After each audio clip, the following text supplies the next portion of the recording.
49 पढ़ा ना। आज वेद स्वाध्याय के अंतर्गत आर्याभिविनय ग्रंथ में प्रथम प्रकाश का 49वां मंत्र पढ़ा गया। आज के मंत्र में ईश्वर से प्रार्थना की है।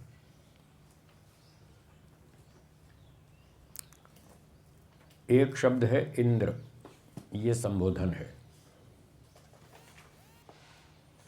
हे इंद्र, इंद्र परम ऐश्वर्य युक्त। तो ईश्वर परम ऐश्वर्यवान है, उसमें अनंत ऐश्वर्य है। वैदिक शास्त्रों में ऐश्वर्य का अर्थ दो प्रकार से होता है।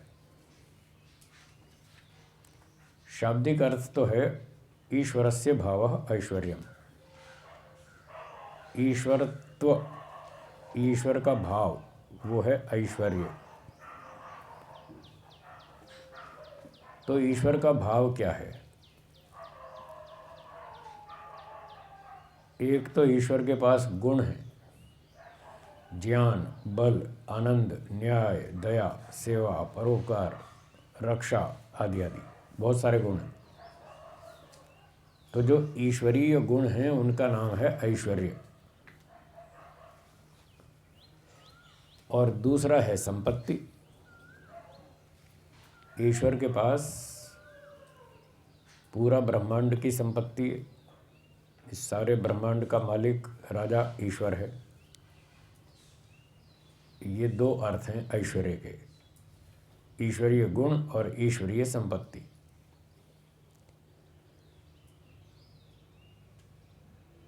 लोगों ने संपत्ति को तो ऐश्वर्य शब्द का अर्थ स्वीकार कर लिया। संसार में ऐश्वर्य का मुख्य अर्थ आजकल यही माना जाता है, संपत्ति, रुपया, पैसा, मकान, मोटर, गाड़ी, सोना, चांदी। जिसके पास ये संपत्ति बहुत है तो लोग कहते हैं ये बड़ा ऐश्वर्यशाली है। ये भी ऐश्वर्य है, पर ये मुख्य नहीं है, ये सेकेंडरी गौण है। ये मुख्य तो ईश्वर के गुण हैं। जो ईश्वर के ज्ञान, बल, आनंद, न्याय, दया, सेवा, परोपकार आदि गुण हैं, इसका नाम मुख्य ऐश्वर्य है। ऋषि लोग इसको प्राथमिकता देते हैं, गुणों को। तो जिस व्यक्ति के पास ईश्वरीय गुण भी हों, ज्ञान, बल, आनंद, न्याय, दया, सेवा आदि गुण भी हों, और साथ साथ रुपया पैसा भी ठीक ठीक हो, काम चलाओ, अपना काम चल जाए, तो वो ऐश्वर्यशाली है। ऐसा ऐश्वर्यशाली बनना चाहिए। प्राथमिकता गुणों की हो और फिर बाद में दाल रोटी सब्जी भी हो, वो अच्छी बात है।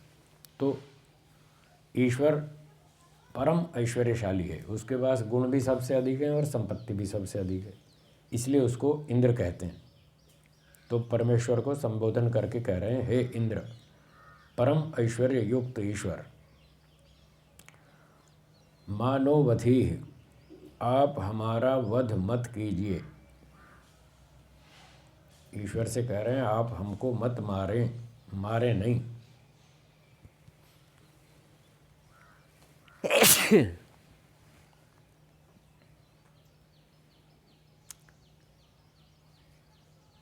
ईश्वर हमको मारेगा, कैसे मारेगा? क्यों मना कर रहे हैं कि आप हमको न मारें? माँ परादाह, हमको अपने से अलग कभी मत करें, या आप हमसे अलग न हो। तो वध करने का मतलब है मार देना। मार देना, हम तो ऐसे आत्मा हैं, आत्मा तो मरता नहीं, पर शरीर तो मरता है। कोई इस भाव से बोले कि जी आप हमको मत मारो, हमारा शरीर भी मत मारो, चलो ठीक है। मनुष्य से तो कह सकते हैं कि वो आप हमको ना मारो, पर क्या ईश्वर हमको ऐसे मारता है? अन्यायपूर्वक तो मारता नहीं। फिर भी हम प्रार्थना कर रहे हैं, हे भगवान आप हमको मत मारो, माँ वधीः। तो ईश्वर कैसे मारता है? ऐसे मारता है कि वो दंड देता है, दुख देता है, यही मारना है। अन्याय तो करता नहीं, ईश्वर अन्याय तो करता नहीं। जब भी वो हमको मारेगा, पीटेगा, दंड देगा तो न्यायपूर्वक ही देगा। तो हम कह रहे हैं हे भगवान हमको मत मारो, तो कहने का मतलब ये हुआ कि हम गलती ना करें। हम गलती करेंगे तो आप मारोगे, हमारी पिटाई करोगे, दंड दोगे। हम कह रहे हैं हमको दंड मत दो, इसका मतलब हम गलती ना करें, इसका अर्थ ये समझना। ठीक है। ऐसे ऐसे बहुत सारे बातें मंत्रों में आती रहती हैं। उन बातों को सुनकर पढ़कर ऐसा लगता है जैसे हम ईश्वर को सिखा रहे हैं कि आप ये काम मत करो और ये काम मत करो। हम उसको नहीं सिखा रहे, हम क्या सिखाएंगे? हम तो उससे सीखते हैं, हम क्या सिखाएंगे? तो जहाँ भी इस तरह के वाक्य हों तो वहाँ ऐसा अर्थ लगाना चाहिए कि हम अपना लेसन दोहरा रहे हैं, हम अपना पाठ दोहरा रहे हैं। ईश्वर ने हमको मंत्र में सूचना दी है कि ऐसे काम मत करो,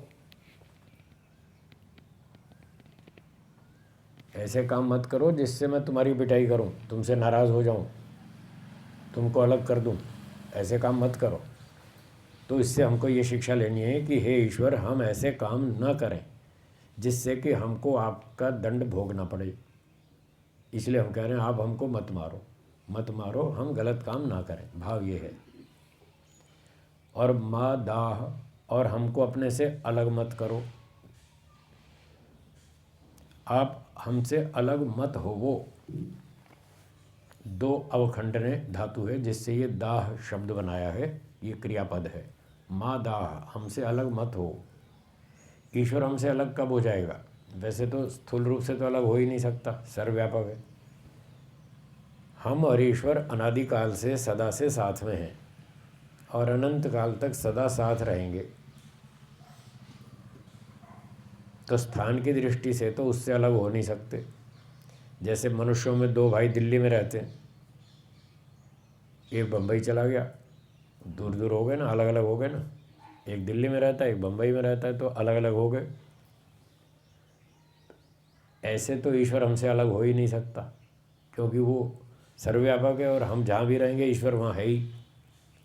तो अलग मत हो वो, इसका अर्थ ये नहीं है कि ईश्वर हमसे दूर चला जाएगा या हम ईश्वर से कहीं दूर निकल जाएंगे, ये अर्थ नहीं है। शास्त्रों की अर्थ करने की पद्धति ये होती है कि पहले अभिधा अर्थ करना चाहिए, शाब्दिक अर्थ करना चाहिए। प्राथमिकता इस बात की है। यदि वो ठीक बनता है तो ठीक है, पर जब शाब्दिक अर्थ ठीक नहीं बनता तो फिर लक्षणा करनी पड़ेगी, अर्थ बदलना पड़ेगा। तो ईश्वर हमसे दूर हो जाएगा ये तो बनता ही नहीं, इसलिए अर्थ बदलना पड़ेगा। तो ईश्वर हमसे दूर न हो, इसका दूसरा अर्थ बदल के ये करेंगे, ईश्वर हमारी उपेक्षा न करे। जैसे दो व्यक्ति पहले मित्र थे, दोनों पास पास साथ साथ रहते थे, दोनों का आपस में प्रेम था। तो फिर आपस में किसी बात पे नोक-झोंक हो गई, बात बढ़ गई, फिर वो झगड़ा हो गया, फिर वैसी दोस्ती नहीं रही। अब कभी कभी नमस्ते नमस्ते तो हो जाती है, बाकी ज़्यादा कोई उठना बैठना आदि मिलना जुलना प्रेम भाव नहीं रहा। तो जब ये प्रेम भाव नहीं रहा, पहले वाली दोस्ती टूट गई, तो कहते हैं अब तो वो दूर दूर हो गए। अब उनमें वो निकटता नहीं रही जो पहले थी, मित्रता की भावना जो पहले थी अब वो नहीं रही, अब वो दूर दूर हो गए। तो यहाँ दूर दूर होने का मतलब दोस्ती टूट गई, मित्रता टूट गई, मन से दूर दूर हो गए। शरीर से भले ही पड़ोसी हो तो भी वो मन से दूर हैं, मन में प्रेम नहीं है। तो हम भगवान जी से प्रार्थना कर रहे हैं कि आप हमसे अलग ना हो, आप जो हमारे साथ, हम आपके साथ मिलकर रहते हैं, प्रेम भाव से रहते हैं, आप अपना प्रेम भाव हमसे कम न कर दीजिएगा, हमारे प्रति प्रेम भाव बनाए रखिएगा। फिर वही बात, इससे भी हमको ही सीखना है कि हम गड़बड़ करेंगे तो ईश्वर हमसे दूर हो जाएगा, हमसे प्रेम भाव नहीं रखेगा, वो कम कर देगा। ईश्वर न्यायकारी है। तो इस पंक्ति में भी यही सीखना है कि हम ऐसे उल्टे सीधे काम ना करें, ईश्वर आज्ञा को भंग ना करें जिससे कि वो हमसे दूर हो जाए, हमारी उपेक्षा करने लगे, हैं, हमको ऐसे ही फालतू आदमी समझने लगे, ऐसा ना हो। इसलिए हम अच्छे अच्छे काम करें, ईश्वर से मित्रता बनाए रखें, वो हमारे साथ रहे, हमें सदा रक्षा हमारी करता रहे, ये भाव है। माँ नः प्रिया भोजनानि प्रमोषी, और न हमारे प्रिया प्रिय भोजनानि, जो भोजन और हमारे भोगने के पदार्थ हैं, मकान, मोटर गाड़ी, सोना चांदी, पुत्र परिवार आदि, ये सब चीज़ें माँ प्रमोषी, मत चोर और चोर वावे। अब बताओ, ईश्वर को कह रहे हैं तुम हमारे सामान की चोरी मत करना। अजीब अजीब बातें हैं। मुष धातु है जिसका अर्थ है चोरी करना, मुष स्तेय, माँ प्रमोषी, हमारा सामान की चोरी मत करना, और हमसे भी अपना सामान चुरवाना नहीं, हम तुम्हारा सामान चोरी ना करें, तुम हमारा सामान चोरी मत करना। कैसी अजीब बात है। तो इसके पीछे रहस्य की बात। ईश्वर क्या चोरी करता है? ईश्वर चोरी नहीं करता, फिर भी ऐसा कह रहे हैं।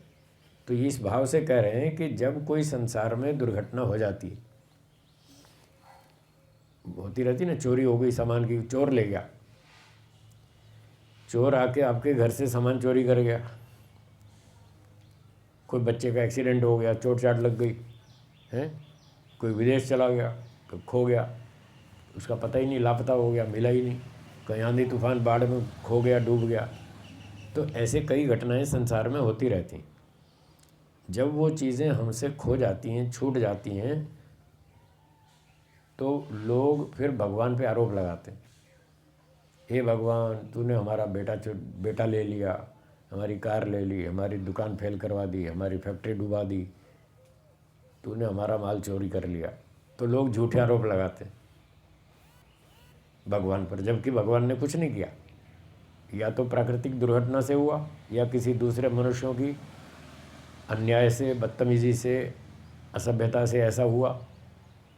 इस तरह की जो जो घटनाएं होती हैं उसमें ईश्वर का कोई दोष नहीं होता, होता है मनुष्यों का या दुर्घटनाओं का, प्राकृतिक। पर लोग अज्ञानतावश उसका सारा दोष ईश्वर पे मढ़ देते। तो अब यहाँ ये समझना है कि जब कभी ऐसी घटना हो तो हम आपके ऊपर ऐसे झूठे आरोप ना लगाएं कि हमारा बेटा छीन लिया, हमारी फैक्ट्री डुबो दी, उसमें आग लगा दी, हमारा धंधा फेल कर दिया।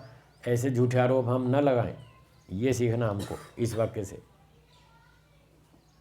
और जो झूठे आरोप लगाते हैं उनको भी हम समझाएंगे कि तुम ईश्वर पे झूठे आरोप मत लगाओ, वरना तुम्हें और दंड मिलेगा। तो ये तो हुआ कि मत चोर, चोरी मत करो। और दूसरा जो शब्द लिखा है मत चोर वावे, तो इसका अर्थ है कि हम भी चोरी ना करें। एक तो दूसरे लोगों की सामान चोरी ना करें। फिर कहेंगे जी क्या ईश्वर हमको कहता है तुम चोरी करो? वो तो नहीं कहता। जब वो कहता नहीं तो फिर क्यों कह रहे हैं कि मत चोर वावे? तो भाव यही है कि हम ठीक ठाक रहें, हमारी बुद्धि ठीक रहे, हम चोरी करने का विचार भी ना करें। आप हमारी बुद्धि को अच्छा बनाए रखें, हमारे मन इंद्रियों को, बुद्धि को सन्मार्ग में प्रेरित करते रहें, जिससे कि हमारे मन में ऐसा ख्याल भी ना आए कि हम किसी का सामान चुरा लें। इस तरह से आप हमको शुद्ध बना दीजिए। और दूसरा ये है, ये तो हुआ सांसारिक अर्थ। दूसरा आध्यात्मिक अर्थ ये है कि एक भक्त ने अपना सब सामान परमात्मा को समर्पित कर दिया, जिसको ईश्वर समर्पण कहते हैं, ईश्वर प्रणिधान। सर्व क्रियाणाम परम गुरु अर्पणम, सब क्रियाओं को ईश्वर के अर्पित कर देना, ये तो व्यास भाष्य में लिखा है। और ऋग्वेद आदि भाष्य भूमिका में ईश्वर प्रणिधान की व्याख्या में लिखा है सर्व द्रव्यार्पणम। और आर्याभिविनय में भी आया था कहीं एक मंत्र में कि जो आत्मा आदि ईश्वर को आत्मा आदि दान करता है। अब आया था ना कहीं, यदंग दाशुषे, उस मंत्र में आया था। तो आत्मा को भी ईश्वर को दान करना है, उसके समर्पित करना है, अर्थात हर काम ईश्वर से पूछ के करना।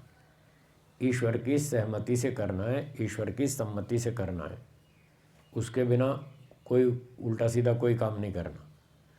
तो जब एक भक्त ने ईश्वर समर्पण कर दिया, सारी चीज़ें ईश्वर को समर्पित कर दी, धन संपत्ति, शरीर, मन, बुद्धि, इंद्रियां और आत्मा तक सब दान दे दिया, ईश्वर को समर्पित कर दिया,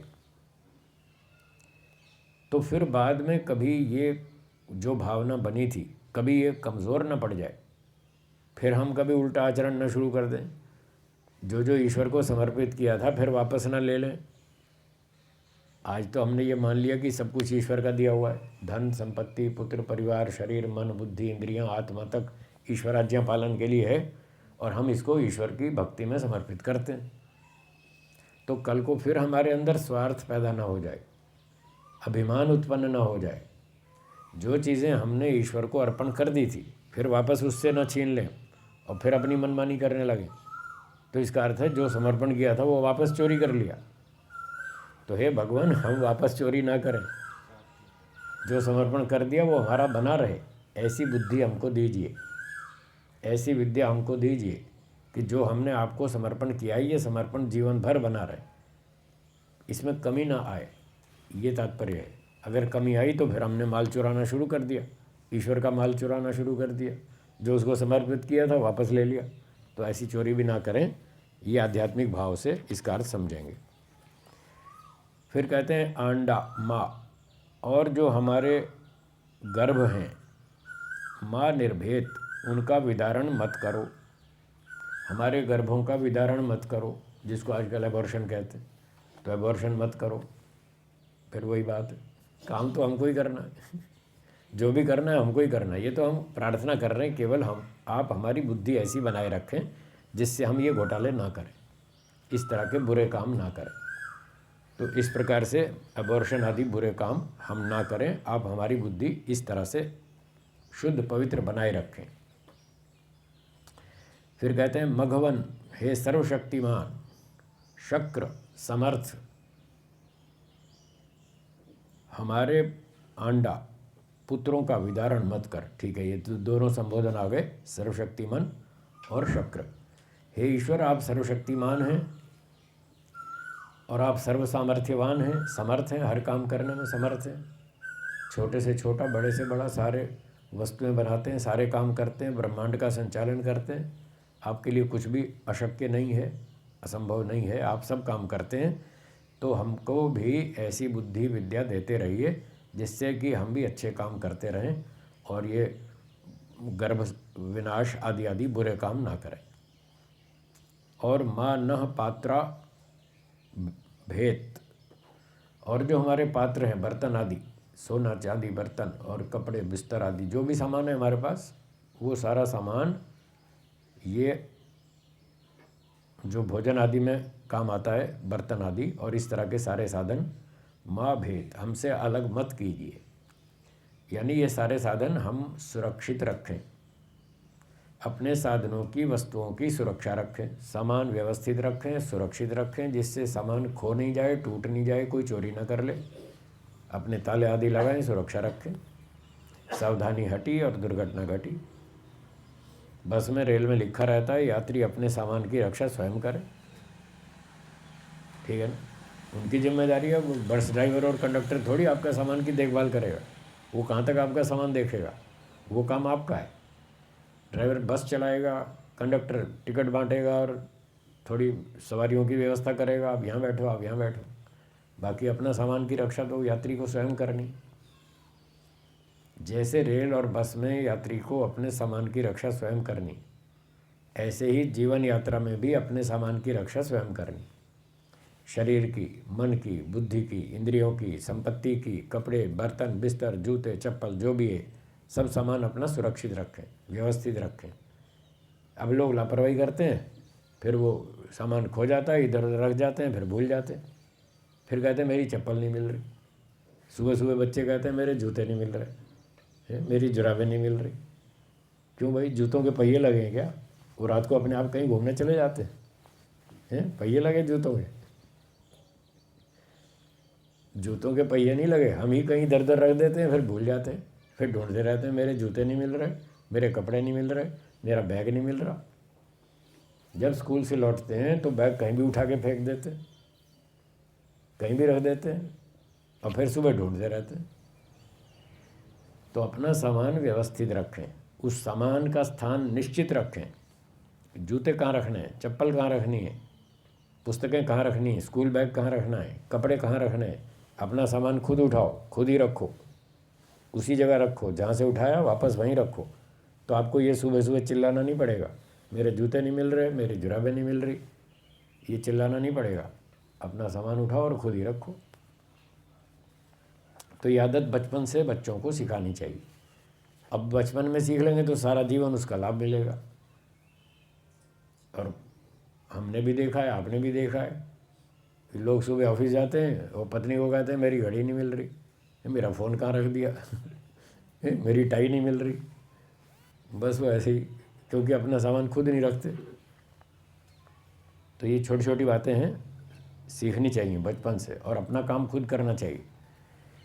अधिकतम अपना काम स्वयं करें, जितना संभव हो अधिकतम अपना कार्य स्वयं करें। ऋषियों ने बताया, उन्होंने बताया कि जितना काम आप स्वयं करेंगे उतने ज़्यादा सुखी रहेंगे। सर्वम आत्मवशम सुखम, बड़े सिंपल सीधे शब्द। सर्वम आत्मवशम सुखम, सर्वम परवशम दुखम।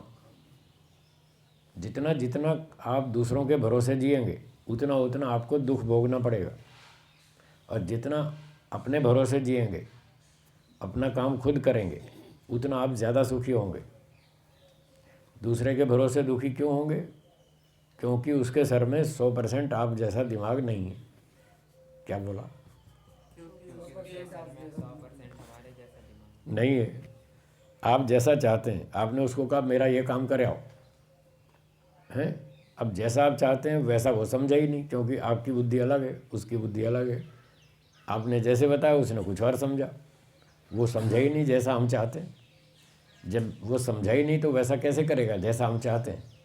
वो नहीं समझता है। जब नहीं समझता है तो जैसा समझता है वैसा करके आएगा, और जैसा करके आएगा वो हमको स्वीकार नहीं, क्योंकि हमारे अनुकूल नहीं हुआ, तो हमको गुस्सा आएगा, हमको परेशानी होगी, हमको दुख होगा। यार कैसा आदमी है, इतना सा काम नहीं कर सकता, यार कैसे बिगाड़ लाया।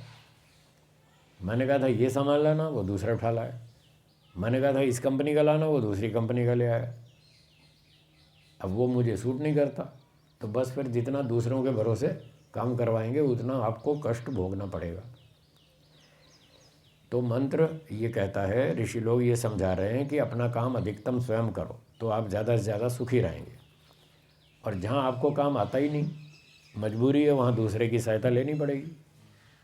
अथवा काम तो आता है पर समय नहीं करने का, तो वहाँ मजबूरी है। तो जहाँ बिल्कुल मजबूरी हो वहीं दूसरे का सहयोग लेवें, और जहाँ जहाँ खुद कर सकते हैं वहाँ खुद करें।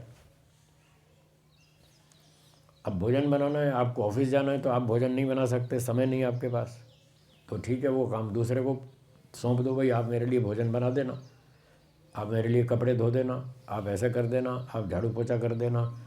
तो वो मजबूरी में हम दूसरों से थोड़ा बहुत काम ले लेते हैं, वो चलेगा। और जितना खुद कर सकें उतना खुद करो, और फिर दूसरा जैसा भी करके दे उसकी तैयारी रखो, जैसा भी करके देगा ठीक है। गड़बड़ करता है उसको समझाओ, ऐसे नहीं ऐसे करना, ऐसे नहीं ऐसे करना। और फिर उसको समझाया दूसरे को, उसने जितना समझा तो ठीक है कर दिया। कोई नौकर रख लिया आपने, नौकर को बोला भाई ऐसे काम करो ऐसे करो, फिर उसने आपके अनुकूल नहीं किया तो दोबारा बताओ, तीसरी बार बताओ, 2-4 बार बताओ, धीरे धीरे वो सीख जाएगा। अगर सीख जाए तो ठीक है, उसको चालू रखो। 4 बार समझाया वो सीखता ही नहीं, हमारा टाइम ख़राब करता है, फिर उल्टा हमको ही दोबारा करना पड़ता है, तो उस नौकर की छुट्टी करो, जाओ भाई, कोई दूसरा बुद्धिमान रखो जो आपकी इच्छा अनुकूल कार्य कर दे। तो इस तरह से हमको मजबूरी में दूसरों से काम लेना चाहिए, अधिकतर अपना काम स्वयं करना चाहिए। तो जितना हम खुद करेंगे, अपने सामान की रक्षा करेंगे, सामान व्यवस्थित रखेंगे, उतने ज़्यादा सुखी रहेंगे। और एक और बात अंत में, सहजानुषाणी माँ भेद, और जो हमारे सहज मित्र हैं, अनुषाणी, जो हमारे साथ अनुशक्त हैं, जुड़े हुए हैं, मित्र संबंधी हैं, जो हमारे स्वभाव के अनुकूल स्वभाव वाले हैं, जिनसे हमको सुख मिलता रहता है, जो हमारी बात को समझते हैं, हमारी भावनाओं को समझते हैं, हमारी योग्यताओं को समझते हैं, हमारी अपेक्षाओं को समझते हैं। तो ऐसे जो 2 4 5 10 20 लोग हों, जो हमारे साथी मित्र हों, तो वो हमसे अलग ना हों, उनसे हमारी मित्रता बनी रहे और वो हमको सुख देते रहें, हम उनको सुख देते रहें। बस ऐसे हमारा जीवन ठीक ठाक शांति से पूरा हो जाए, चलता रहे। ये आज के मंत्र में प्रार्थनाएं की गई।